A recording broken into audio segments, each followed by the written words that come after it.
On nous ment sur ce qui se passe réellement quand le cœur s'arrête. Pendant des décennies, j'ai enseigné l'histoire des religions à la Sorbonne, ici à Paris. J'étais enterré sous des montagnes de livres académiques, passant totalement à côté de la vérité. Tout a basculé lorsqu'un poids lourd a broyé ma voiture. J'ai passé 3 jours en état de mort clinique. Dans une dimension de lumière vivante, Jésus m'a montré une fenêtre prophétique précise du 16 mai au 20 et 1 mai 2026. Ce n'est pas une théorie, ni une simple intuition. C'est une feuille de route spirituelle déjà tracée au ciel pour un éveil mondial sans précédent. Si vous avez plus de 60 ans, ou si vous avez des parents vieillissants, ce qui va se produire durant ces 6 jours définira l'âme de votre famille pour l'éternité. Restez avec moi jusqu'au bout. Vous ne pouvez pas vous permettre de rater l'avertissement que j'ai été renvoyé vous donner. Je m'appelle Marc Lefebvre. À 60 ans, j'ai passé plus de 2 décennies à enseigner l'histoire des religions et la théologie dans l'une des universités les plus respectées au monde, la Sorbonne. Ma vie était ancrée dans l'académisme pur, là où la connaissance des textes anciens et des écritures sacrées définissait mon univers de part en part. Pourtant, au plus profond de mes quêtes intellectuelles, il manquait l'essentiel. Malgré toute l'érudition accumulée, un vide profond persistait en moi, une déconnexion brutale entre ce que j'enseignais en amphithéâtre et ce que je croyais réellement au fond de mon cœur. Je ne me serais jamais douté que la vérité, celle que j'avais cherchée toute ma vie dans la poussière des bibliothèques, m'attendait ailleurs, pas dans un manuscrit rare, mais sur le bitume froid du boulevard Saint-Germain.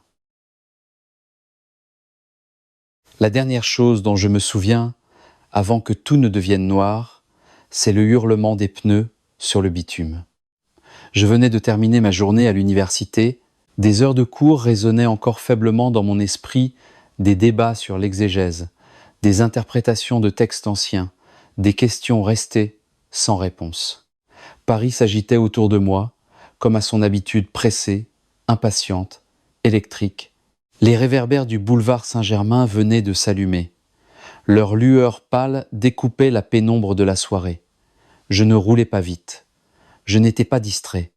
J'étais simplement fatigué, perdu dans mes pensées, essayant de repousser ce poids sourd de l'épuisement qui s'était installé dans mes os.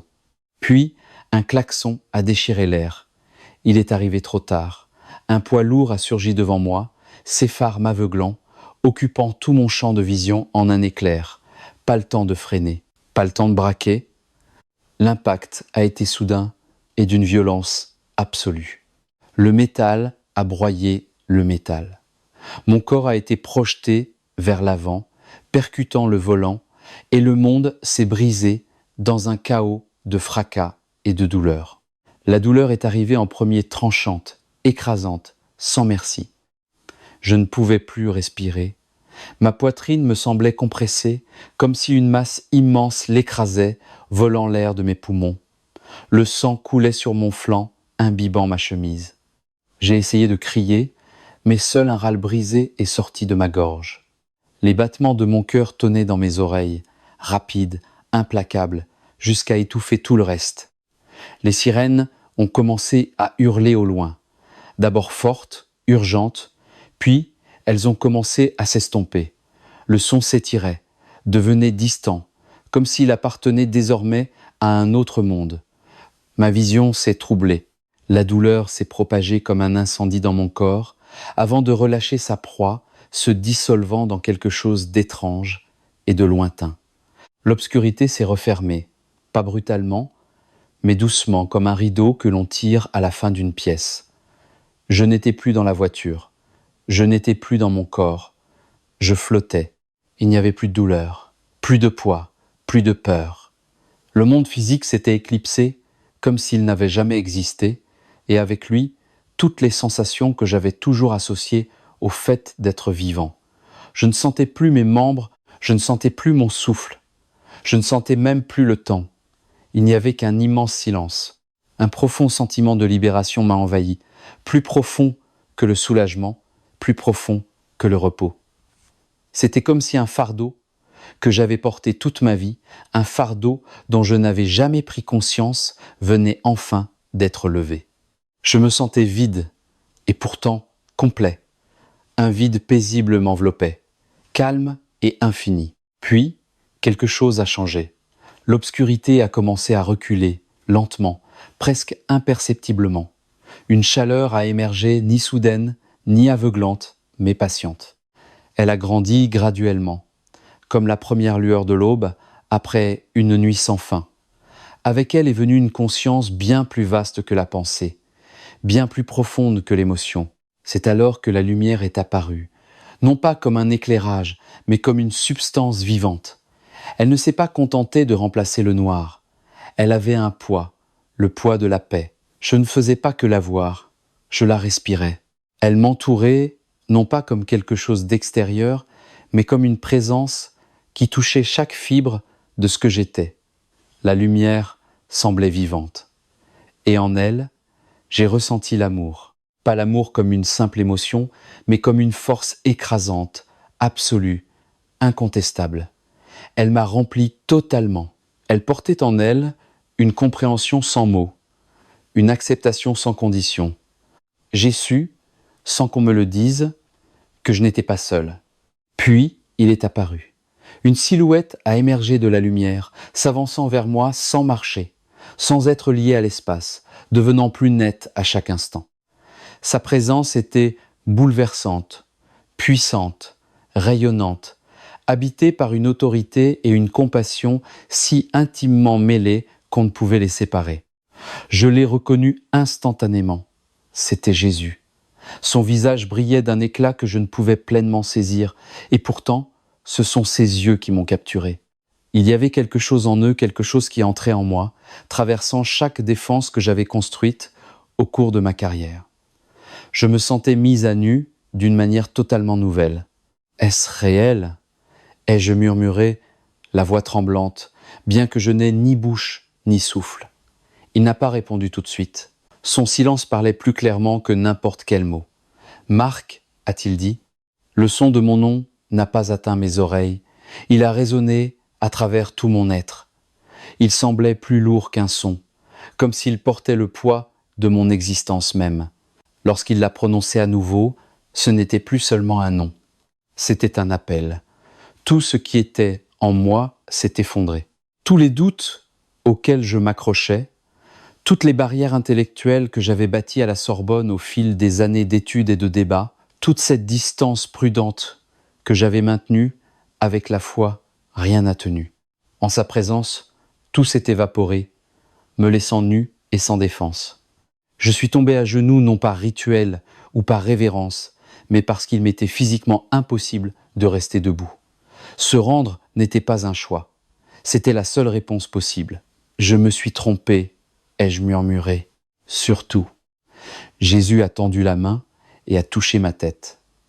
Sa main portait les marques de la crucifixion, et quand son contact a rencontré le mien, une chaleur a inondé mon être. Ce n'était pas seulement physique, c'était comme si quelque chose de longtemps endormi, au plus profond de moi s'agitait, s'éveillait, se souvenait. « Tu as cherché la vérité », a-t-il dit, d'une voix à la fois douce et ferme. Ces mots se sont installés en moi, non pas comme un jugement, mais comme une reconnaissance. Puis, la lumière autour de nous a basculé. La chaleur est restée, mais le décor a commencé à changer. La présence qui m'entourait a relâché son emprise, et j'ai senti que j'étais emporté non par la force, mais par une inévitabilité. La lumière a pâli, et une autre vision s'est déployée devant moi. Je me suis retrouvé suspendu au-dessus de la terre. Le temps n'avait plus de sens. Sous moi, la planète tournait lentement, belle et fragile, mais elle était recouverte de quelque chose de sombre. Une toile complexe s'étendait sur les continents et les océans, reliant les villes, les gouvernements, les centres de pouvoir. Elle pulsait faiblement, resserrant son emprise. « Qu'est-ce que c'est ?» ai-je demandé, ma voix n'étant guère plus qu'une pensée. « Le voile du monde », a-t-il répondu, une tristesse infinie tissée dans son ton. Depuis des siècles, Il tient le monde captif. Il gouverne ce qui est vu, ce qui est cru et ce qui est caché. J'ai regardé les fils du voile commencer à s'effilocher. La lumière perçait à travers les fissures, repoussant l'ombre. J'étais bouleversé. Je comprenais le quoi, mais je ne comprenais pas ma place dans tout cela. Je me suis tourné vers lui, le cœur tremblant, et j'ai demandé « Pourquoi me montres-tu cela ?» En me tenant devant lui, j'ai compris que le Jésus que j'avais étudié dans les tableaux du Louvre ou dans les livres d'art n'était qu'une ombre pâle de la réalité qui se tenait là. Il n'était pas seulement un sage ou un prophète de l'histoire, il était l'architecte pur de l'existence. J'ai compris alors que cette lumière vivante dans laquelle je flottais n'était qu'une extension de son être, une fréquence visible de majesté et d'amour qui ne laissait aucune place à l'ombre ou au doute. Ses yeux ne se contentaient pas de me regarder, ils me transperçaient. Dans ce regard, chaque secret que j'avais gardé, chaque peur inavouée et chaque doute intellectuel que j'avais cultivé à la Sorbonne était mis à nu. C'était bouleversant, moins une émotion qu'une évidence inévitable. Et puis, sa voix. Quand il a parlé, ce n'était pas comme entendre quelqu'un dans une pièce. C'était plus profond, plus intime, plus direct. Les mots n'atteignaient pas mes oreilles. Ils touchaient le noyau même de mon être. Marc, tu as construit ta vie sur la compréhension. Tu as appris à définir la vérité, à l'examiner, à la tenir à distance pour mieux l'analyser. Mais la vérité n'a jamais été faite pour être maîtrisée. Elle a été faite pour qu'on lui obéisse. Vergebaction. Ces paroles m'ont frappé comme un coup de tonnerre. Toutes ces années d'études, de lecture, de recherche, soudain, tout cela ne signifiait plus rien. J'avais passé des décennies à décortiquer des textes anciens, à enseigner l'histoire de la foi aux autres, à essayer d'assembler les pièces du puzzle. Mais debout, devant lui, rien de tout cela n'avait d'importance. C'était une distraction, une quête qui m'avait tenu éloigné de la véritable vérité. Et cette vérité se tenait juste là, devant moi. Il ne s'est pas approché, mais sa présence remplissait tout l'espace, rendant impossible de détourner le regard. J'étais figé, non par peur, mais par révérence. Je n'avais plus de mots, plus de défense. Pour la première fois de ma vie, je me sentais pleinement connu, compris et peux être pour la première fois réellement vu pour ce que j'étais. Tu as passé ta vie à rejeter la vérité, a-t-il continué, sa voix douce mais inflexible. Mais maintenant, je te donne la mission de la proclamer, de montrer au monde ce qu'ils ont été aveugles à voir, ce qu'ils ont refusé de reconnaître. Surtout, ceux qui vivent dans les ténèbres de l'ignorance. Le poids de ces paroles s'est posé sur moi comme un manteau de plomb. J'ai ressenti un basculement intérieur, l'éveil de quelque chose de profond et d'urgent. Il m'avait appelé, il m'avait choisi malgré tous mes doutes, malgré toutes ces années passées à enseigner l'inverse. Cette responsabilité, celle de partager cette vérité avec le monde, flottait dans l'air comme un fardeau invisible. Pourtant, je savais à cet instant que je n'avais pas d'autre choix que d'accepter. J'ai essayé de parler, de poser des questions, mais les mots ne venaient pas. Je n'avais pas besoin de demander. Je savais. La vérité était claire désormais, d'une manière qu'elle ne l'avait jamais été. Ma vie, mes cours à l'université, tout cela n'avait servi qu'à mener à ce moment précis. J'avais passé tant de temps à débattre, à disséquer l'histoire et la théologie. Mais là, devant lui, j'ai réalisé que la vérité n'était pas quelque chose que l'on étudie, c'était quelque chose que l'on vit, quelque chose que l'on partage. Tu témoigneras devant le monde, Marc, a-t-il dit, sa voix désormais remplie d'une compassion résolue. Tu seras la voix de ceux qui m'ont rejeté, de ceux qui n'ont jamais vraiment vu la vérité, en particulier pour ceux qui sont emprisonnés dans leur propre incompréhension. Un sentiment m'a envahi, un mélange de terreur et d'exaltation. La terreur parce que je connaissais la gravité de la tâche, l'exaltation parce que je comprenais enfin On m'avait donné le privilège, la responsabilité de porter cette vérité. Mais comment ai-je murmuré? La question m'a échappé avant que je puisse la retenir. J'avais passé ma vie à rejeter cette vérité. Comment pourrais-je porter le poids de la partager avec les autres? Ses yeux se sont adoucis. Il s'est approché bien que nous ne soyons pas dans un espace physique.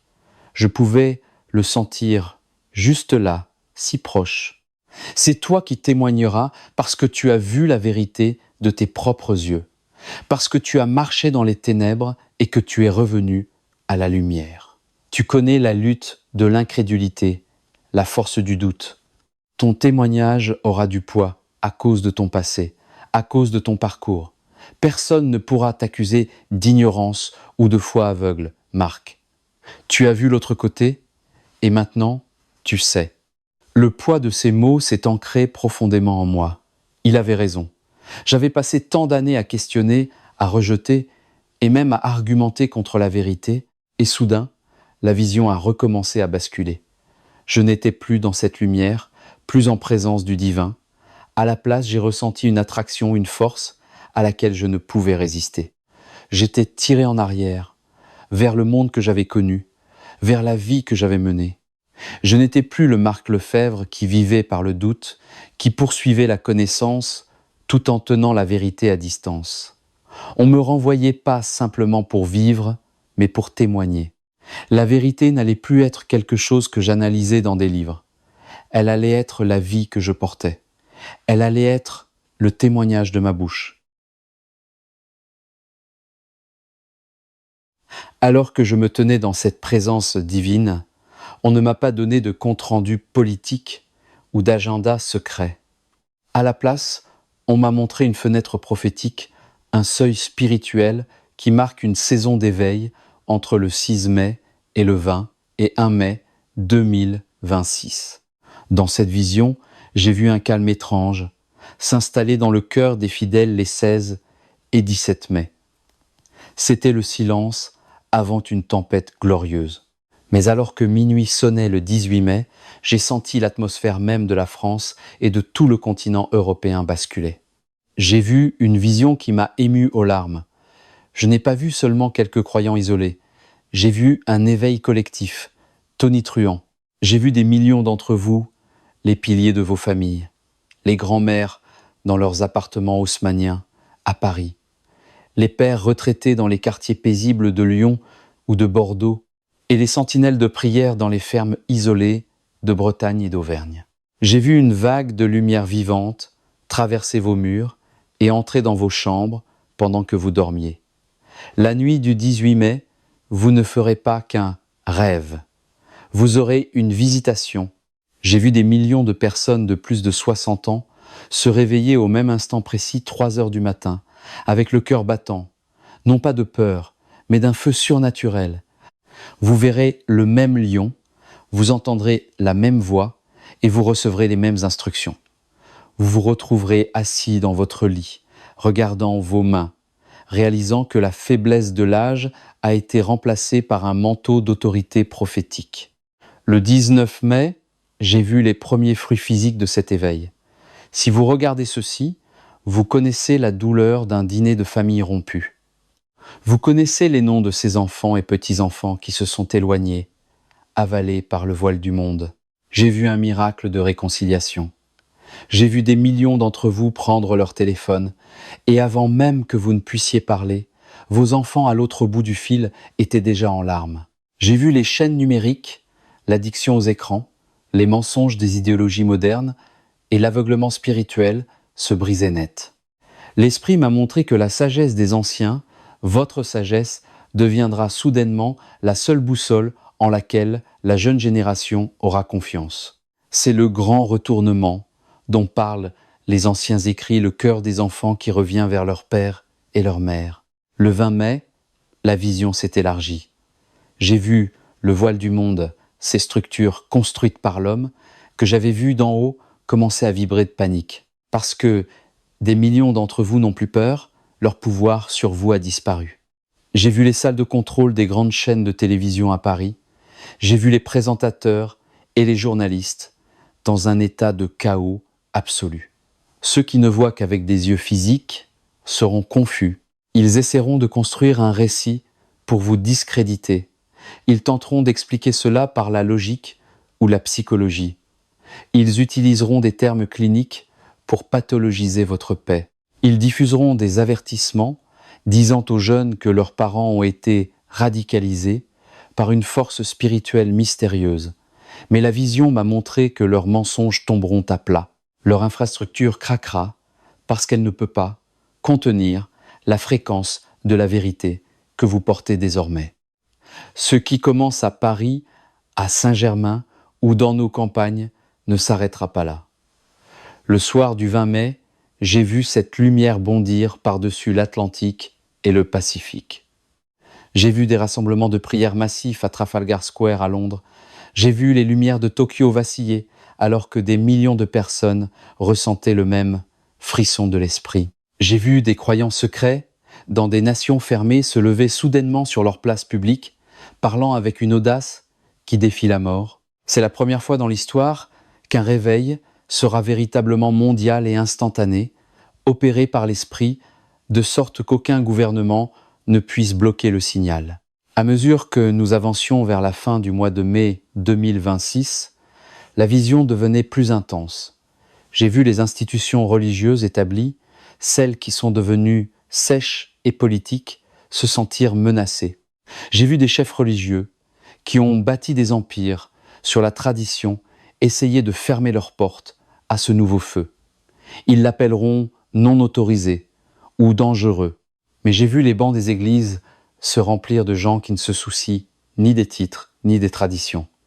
J'ai vu une vision d'une petite église de campagne où la vieille garde tentait d'arrêter le réveil pour finir par tomber à genoux dans la repentance alors que la gloire de Dieu remplissait la salle.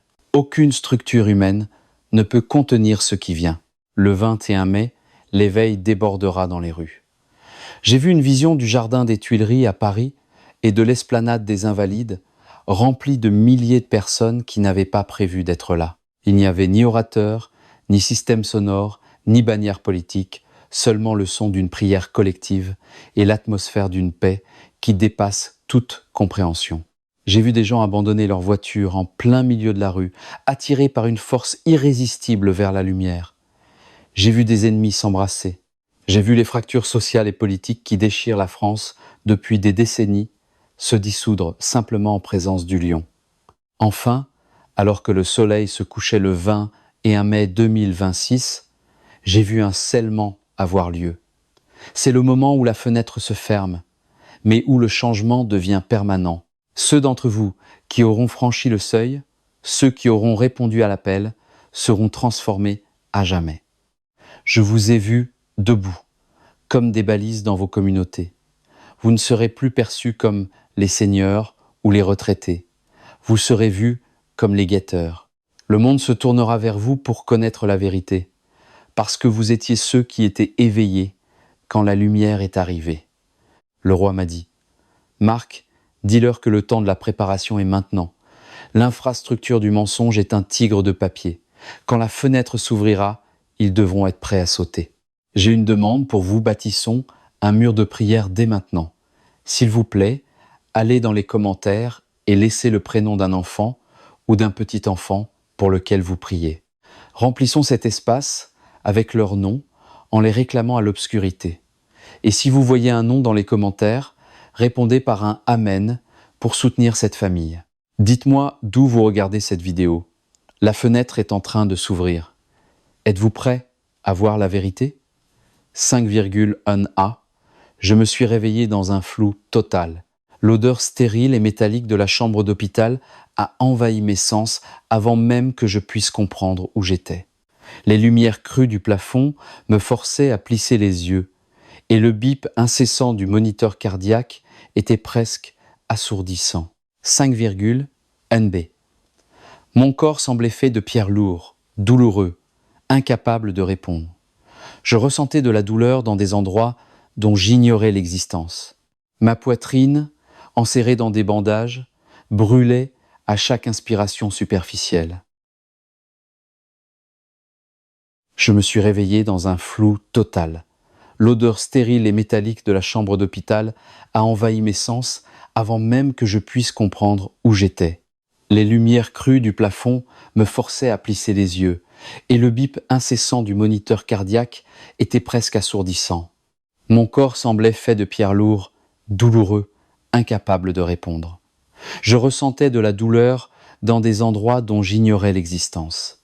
Ma poitrine, enserrée dans des bandages, brûlait à chaque inspiration superficielle. La dernière chose dont je me souvenais, c'était l'accident. L'impact brutal du camion sur le boulevard Saint-Germain, le choc violent qui m'avait fait perdre connaissance. Puis, plus rien. Juste le noir, un vide où le temps n'avait plus cours. J'ai essayé de bouger, mais mon corps était têtu. Il refusait de coopérer, comme s'il ne m'appartenait plus.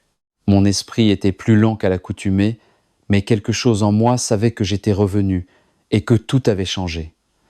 Marc a appelé une voix, douce mais urgente. J'ai tourné légèrement la tête, clignant des yeux à travers le brouillard de mon esprit.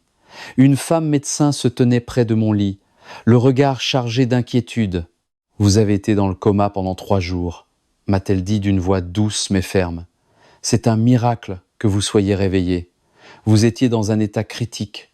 Un miracle. » Le mot me semblait étranger, comme s'il n'avait pas sa place dans mon monde de raison et de logique cartésienne. Mais soudain, quelque chose au plus profond de moi, quelque chose que je ne pouvais ignorer, a basculé. Il y avait une vérité que je devais affronter, une vérité qui m'avait été révélée durant ces jours dans l'obscurité. L'expérience que j'avais vécue, les visions, la présence que j'avais ressentie, rien de tout cela n'était un rêve. C'était la réalité. Je ne suis plus le même, ai-je chuchoté d'une voix faible et éraillée. Je le savais, je le sentais dans mes os. Quelque chose en moi avait été transmuté, c'était comme si je m'étais réveillé non seulement d'un coma, mais d'une vie entière qui n'était qu'un sommeil profond. La médecin a hoché la tête, mais je voyais bien qu'elle ne comprenait pas. Elle a dû penser que j'étais en plein délire post-traumatique. Après tout, qui ne le penserait pas? Un homme comme moi, un homme de science et de raison, prétendant avoir eu une rencontre divine, cela n'avait aucun sens pour elle. Mais cela n'avait pas d'importance. Je connaissais ma mission désormais.